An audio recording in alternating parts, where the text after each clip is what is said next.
He seems pretty healthy, though. He's fucking walking around in thick armor still. It doesn't make sense, though, you being told for your whole life that this is yours, and now it's not. Ooh! Now we getting spicy. Let's go, Bahamut in the house. You guys really want to fight this? Do you really want to fight the guy who has Satan on his side? Because that's what it feels like right now. Basically giving you an honorable way out that won't disgrace your father. But if he goes down willingly like this, he saves the souls of everyone who followed him. So Leviathan killed 120 people just because he had greed. Wow. Let's give him the old Epstein treatment. Surely our brother was suicidal. Wink, wink. Wow. He looking way different, huh? I almost didn't recognize him. Good for you, Noah. Things are turning up, Noah. They better confirm he's the fucking crown prince these days. I swear to fuck. There's some good options, but the Emperor's hoping that it's gonna be Noah who ends up as the crown prince. Worked the first time with Jack of all trades. We're gonna run it back a second time. Season 2 of Noble Reincarnation, or the world's what they think war crimes can be, are gonna need to be updated to make sure that they never happen again. Season 2, or I Riot, totally jokes for legal purposes. Now, those are just some of my highlights. You want to catch the full live reaction? He's over on my Patreon, but let's jump into it, because Noble Reincarnation ended on a bang. I shit you not, this might be the show that I enjoyed watching and covering the most. Now, is it like my top 10 anime? No, but it's scratching itch so hard that the politics of this show, deadass, are my favorite I've ever seen in anime. To see the rise and fall of not one, but two suns, and to see the systems at play, to see Noah's rise, not just immediately putting a nice bow saying Noah's going to be the crown prince. There's a couple. I think they said it was the 4th, 8th, and then Noah are kind of like the ones, you know, probably will be the one who will end up being crown prince.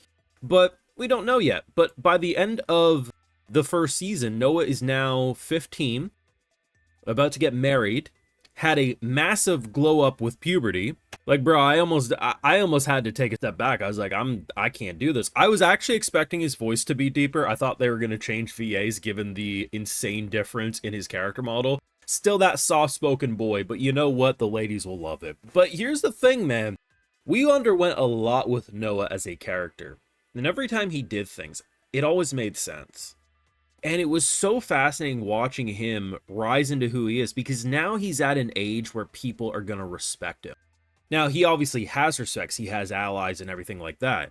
But to watch someone who's now at an age where people are naturally going to just look at him and think, oh, leader, right? He's at an age and his physique. And I mean, there's going to be people who I'm sure will be like, oh my God, 3 years, it's impossible for him to grow this much. No, it's not.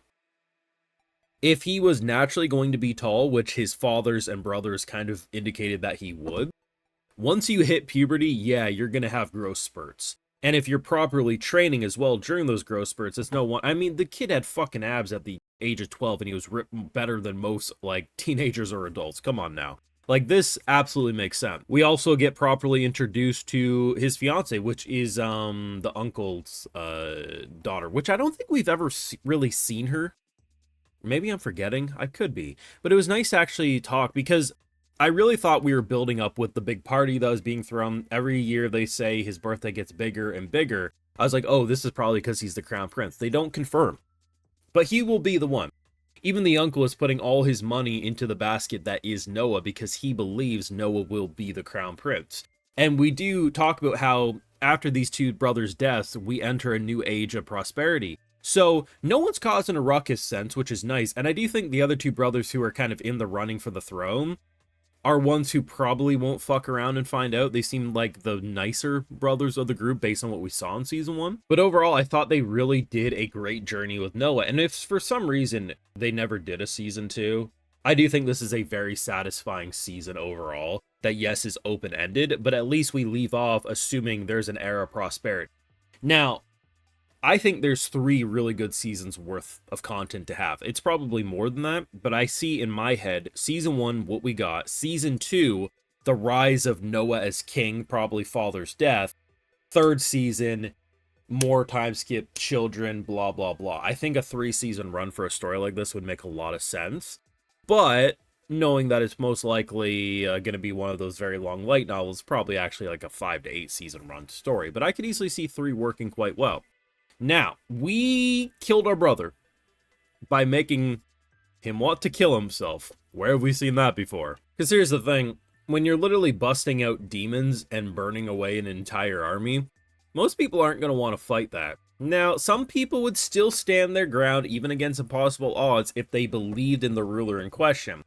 But when you're telling us that, you know, our signature sword killed 120 people back in the day, and many of those people's families are in the audience right here, and you're sending them once again to another suicide mission, loyalty is not going to be found. The only reason this army was listening to begin with is you have to listen to the orders, no matter what, to the highest ranking officer. In this case, it would be the Crown Prince.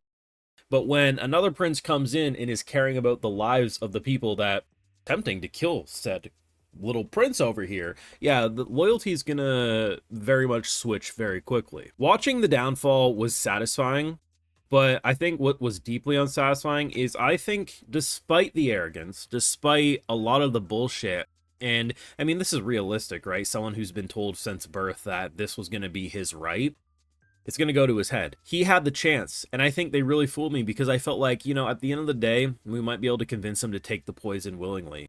But when you hear about how he's, you know, since probably he could walk, he's been using people, it's sad, man. It would have been interesting to see where a character like him would have went after some time skips and Noah eventually becomes Crown Prince. That would have been a very interesting dynamic that we'll never get to see because he had to turn into a douchebag. At the end of the day, though, I guess he was always a douchebag, and loyalty only works when you truly believe in the person. They had a lot of resentment for you, but the fact that for years, despite that resentment, they did their duty, we have to respect. It's kind of like respecting your elders, but in this case, respecting the chain of command, respecting the prince. But there's only so far you can go. And yeah, I mean, the thing about this is, had he just continued, everyone who has ever followed him would have to be killed, their families included. You have to purge the bloodline's traitors, right? So by basically being like, I attempted a revolt, I took my own life because I was fucking around, it saves people. Everyone here knows he didn't just kill himself. Hell, his father knows because his father was aware of what was happening the same time Noah was, because this man deserves to be emperor, right? Incredible, incredible stuff. This was just a really good show, and I can't tell you how sad I am that we're not going to be able to get up here for who knows how long, maybe even ever, to talk about it again on the channel. It's just, I can't express enough just how it scratched my brain, and thinking and being able to pause and just be like, the smallest scenes have such complexity. I really thought this was just going to be another dumb little reincarnated Prince show with a lot of sus imagery, with probably some fun action, turned into the most deeply complex political show of the season, and has me saying, where the hell is season 10? Your thoughts down below. Make sure you drop a like, share, support, subscribe, ring that bell, and you know what, Patreon for live reactions do live over there, and other exclusives, because you know I gotta give those video shoutouts, because without my patrons, you won't get these videos at all. Alright, so today we got Jenny Stiegel, #1 simp, Matt Barker, Mario Jacob, original name here, Brian Gonzalez, Cody Tiffany, Tiara's Grace, Joseph Shirley, and Evil Twin 01. So I appreciate the support, everyone. Please take care. Y'all have a good one.